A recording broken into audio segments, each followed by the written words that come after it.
Hi, എല്ലാവർക്കും നമസ്കാരം. ആട് 3 അങ്ങനെ തിയേറ്ററിൽ ഇപ്പോൾ കണ്ടേക്കാണ്. പാപ്പനും പിള്ളേരും തിരിച്ചു വന്നേക്കാണ് 9 വർഷത്തിന് ശേഷം വീണ്ടും. എൻ്റെ പൊന്നോ, കിട്ടില്ല എൻ്റർടൈനർ. കോമഡി ഒന്നും രക്ഷയില്ല, അടിപൊളി കോമഡിയാണ്. സിനിമ വേറെ മൂഡ് സാധനം. ഒരു നേരം അങ്ങനെ ലാഗ് അടിക്കാനൊന്നുമില്ല. പടം എൻ്റർടൈനിങ് ആണ്, എൻ്റർടൈനിങ്.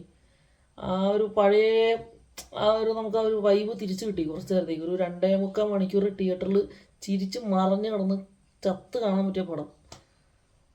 സിനിമയിലേക്ക് പോകുമ്പോൾ സിനിമ 3 ഘട്ടങ്ങളിലാണ് പോണത്. ഇന്ദ്രൻ ചേട്ടൻ 3 ഘട്ടത്തിലുണ്ട്. ഇന്ദ്രൻ ചേട്ടനാണ് സിനിമ സ്റ്റാർട്ട് ചെയ്ത് കൊണ്ടുപോകണത്. ആ ടെയില് കറക്റ്റ് ചെയ്ത് കൊണ്ടുപോകുന്ന പുള്ളിയാണ്. ഒരക്ഷയില്ല. പിന്നെ ബിൽഡ് ചെയ്ത് വന്നേൻ്റെ ഒരു കുറച്ച് ലാഗ് എനിക്ക് എവിടേക്കോ ഫീൽ ചെയ്തു. കുഴപ്പമില്ല, അത് സ്റ്റോറിയെ ഡിമാൻഡ് ചെയ്യുന്ന ലാഗാണ്, അത് നമുക്കൊന്നും പറയാൻ പറ്റില്ല. അത് ഡയറക്ടറുടെ സ്വാതന്ത്ര്യമാണ്. പിന്നെ ആ സ്ക്രിപ്റ്റിൻ്റെ ഇതും അത് ഡിമാൻഡ് ചെയ്യുന്ന സാധനമാണെങ്കിൽ അത് അങ്ങനെ തന്നെ കണ്ടേ പറ്റൂ.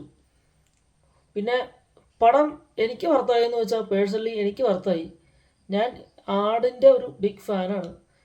നമ്മൾ ആരും ചിന്തിച്ചാണല്ലോ ഈ സിനിമയുടെ ഫസ്റ്റ് പാർട്ട് ഇറങ്ങിയപ്പോൾ, ആദ്യത്തെ സിനിമ ആട് എന്ന സിനിമ ഇറങ്ങിയപ്പോൾ ആരും ചിന്തിച്ചാണല്ലോ ഇങ്ങനെ ഒരു സാധനം നമ്മുടെ ഉള്ളിലേക്ക് ഇങ്ങനെ വരും, നമ്മുടെ ഇടത്തോട്ട് വെള്ളിത്തിരയിലേക്ക് ഇങ്ങനെ ഈ പടം വന്ന് ചാടുമെന്ന് ആരും കരുതിയിട്ടുണ്ടാവില്ല. ഇന്ന് ആ പടം ആ ഒരു ലെവലിലേക്കാണ് വന്നേക്കണം. അന്ന് ആദ്യം ഇറങ്ങിയ സമയത്ത് വലിയ സ്വീകാര്യത കിട്ടാണ്ട് പിന്നീട് OTTയും ഈ പറഞ്ഞ സാറ്റലൈറ്റും സോഷ്യൽ മീഡിയ ഏറ്റെടുത്ത് നെഞ്ചോട് ചേർത്ത് പിടിച്ച പടമാണ് ആട്.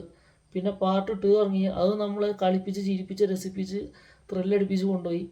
ഇപ്പോൾ വീണ്ടും ഈ പാട്ട് നമ്മളെ വീണ്ടും ത്രില്ലടിപ്പിച്ചേക്കാണ്. ഇനി ഇതിൻ്റെ സെക്കൻഡ് പാർട്ട് വരുന്നുണ്ട്, ഈ ഫ്രാഞ്ചൈസിയുടെ സെക്കൻഡ് പാർട്ട് വരുന്നുണ്ട്. അതെന്താവും അറിയില്ല. എന്തായാലും നല്ല രീതിക്ക് കൊണ്ടാണ് പടം ഇൻട്രൊഡ്യൂസ് ചെയ്യണം. പിന്നെ വിനായക ചേട്ടൻ എൻ്റെ പൊന്നെ തകർത്ത അടിക്കിന്ന് പറയാൻ നേര് ഒന്നും പറയാനില്ല. അതായത് ഈ സിനിമയ്ക്ക് വേണ്ടി ഒരുപാട് കഷ്ടപ്പെട്ടിട്ടുണ്ട്. ഫിസിക്കലി വൺ ചലഞ്ച് ചെയ്യുന്ന സീനൊക്കെ ഇതിനകത്ത് പുള്ളിക്കാരൻ ചെയ്തു വെച്ചിട്ടുണ്ട്. വലിയൊരു അപകടം പുള്ളി നേരിട്ടു, പാവം ഹോസ്പിറ്റലിൽ പോയി. അതിൻ്റെ റിസൾട്ട് നമുക്ക് ഇതിൽ കാണാൻ പറ്റുന്നുണ്ട്. നല്ല രീതിക്ക് അദ്ദേഹം പണിതിട്ടുണ്ട് ഇതിൻ്റെ അകത്ത് കിടന്ന്. പിന്നെ ഈ പറഞ്ഞ ജയസൂര്യ ഈ പറഞ്ഞ പ്രസൻറ്റിൽ ജയസൂര്യ ഹൈ സാധനമാണ്.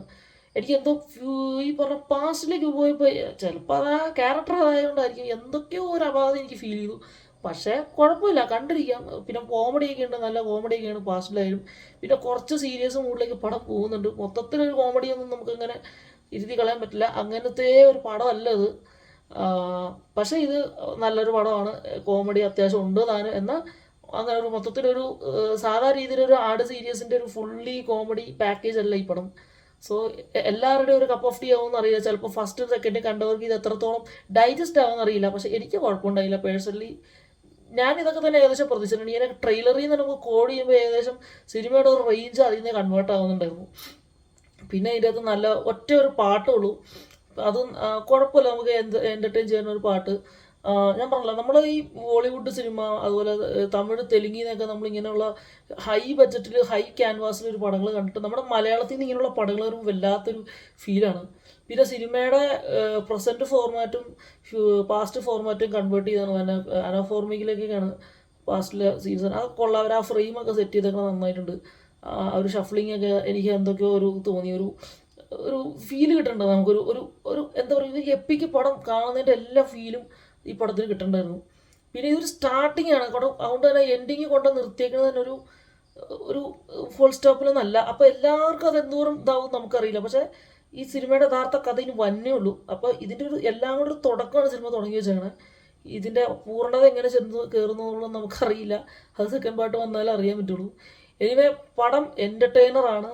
ഈ വർഷത്തെ മാർച്ചിൽ ഇറങ്ങിയതിൽ ഒരു നല്ലൊരു സിനിമയാണ്. ടൈം ട്രാവൽ അത്യാവശ്യം ഒരു നല്ല രീതിക്ക് ചെയ്തിട്ടുണ്ട്. കാര്യം ഇപ്പോൾ ഒരു ട്രെയിൻ ട്രാവലിൽ ഒരു പടം ഇറങ്ങിയുള്ളൂ കഴിഞ്ഞ ദിവസം, നമ്മുടെ സംഭവം അധ്യായം 1. ആ പടം ഞാൻ കണ്ടു. അതിൻ്റെ ഒരു കുറച്ചും കൂടെ ഒരു എന്താ പറയുക എക്സ്റ്റൻഡ് സാധനം ഇതിൻ്റെ അകത്ത്. പക്ഷേ ഒരു തുടക്കം മാത്രമേ ഇട്ട് കൊടുത്തിട്ടുള്ളൂ. പക്ഷെ അവർ എക്സിക്യൂട്ട് ചെയ്ത് വെച്ചാൽ രീതി അടിപൊളിയാണ്. ഞാൻ പ്രതീക്ഷയില്ല, ഇത്രയ്ക്ക് ഞാൻ പ്രതീക്ഷയില്ല. പക്ഷെ ഞാൻ പ്രതീക്ഷേൻ്റെ മേലെ പോയി. ക്ലൈമാക്സ് എൻ്റെ പൊന്നോ പൊളിച്ചടിക്കുക. കാര്യം 10 മിനിറ്റ് നമ്മൾ ഇരുത്തി കളഞ്ഞു. ആ രീതിക്ക് വിനായകനും നമ്മുടെ ജയസൂര്യയും തമ്മിലുള്ള ഒരു ക്ലാഷ്, ആ ഒരു ക്ലാഷിൽ നിന്ന് ആ ഒരു ഷഫ്ലിങ് മാറി വരുന്നതിൻ്റെ ഒരു സീൻ രോമാഞ്ചം. അങ്ങനെ നോക്കുമ്പോൾ എനിക്ക് ഇതിൽ കൂടുതലൊന്നും പറയാനില്ല. നമുക്ക് ഈ പടത്തെ പറ്റി കൂടുതൽ പറഞ്ഞ് ഇത് ചെയ്യുന്നില്ല. ഇത് മസ്റ്റായിട്ട് തിയേറ്ററിൽ പോയി കണ്ടോ. നല്ലൊരു വെറുത്താണ് സിനിമയാണ്. ഫാമിലിയായിട്ടും ഫ്രണ്ട്സായിട്ടൊക്കെ പോയി ചിരിച്ച് നമുക്ക് ആസ്വദിച്ച് കാണാൻ പറ്റിയ നല്ലൊരു സിനിമയാണ്. അപ്പം എനിക്കിതൊക്കെ പറയാനുള്ളൂ. അപ്പോൾ എല്ലാവരും തിയേറ്ററിൽ പടം കണ്ടിട്ട് അഭിപ്രായങ്ങൾ പറയുക. എൻ്റെ ഈ ചാനൽ ഇതുവരെ സബ്സ്ക്രൈബ് ചെയ്യാത്ത ആരെങ്കിലും സബ്സ്ക്രൈബ് ചെയ്യുക. എന്തെങ്കിലും നിങ്ങൾക്ക് വിലയേറിയ കമൻസ് ഇതിനെപ്പറ്റി, സിനിമയെ പറ്റി ഇടും, അല്ലെങ്കിൽ എൻ്റെ റിവ്യൂവിനെ പറ്റി ഇടണമെങ്കിൽ ഇടാം. അപ്പോൾ വേറൊന്നും പറയാനില്ല. Good night. Thank you.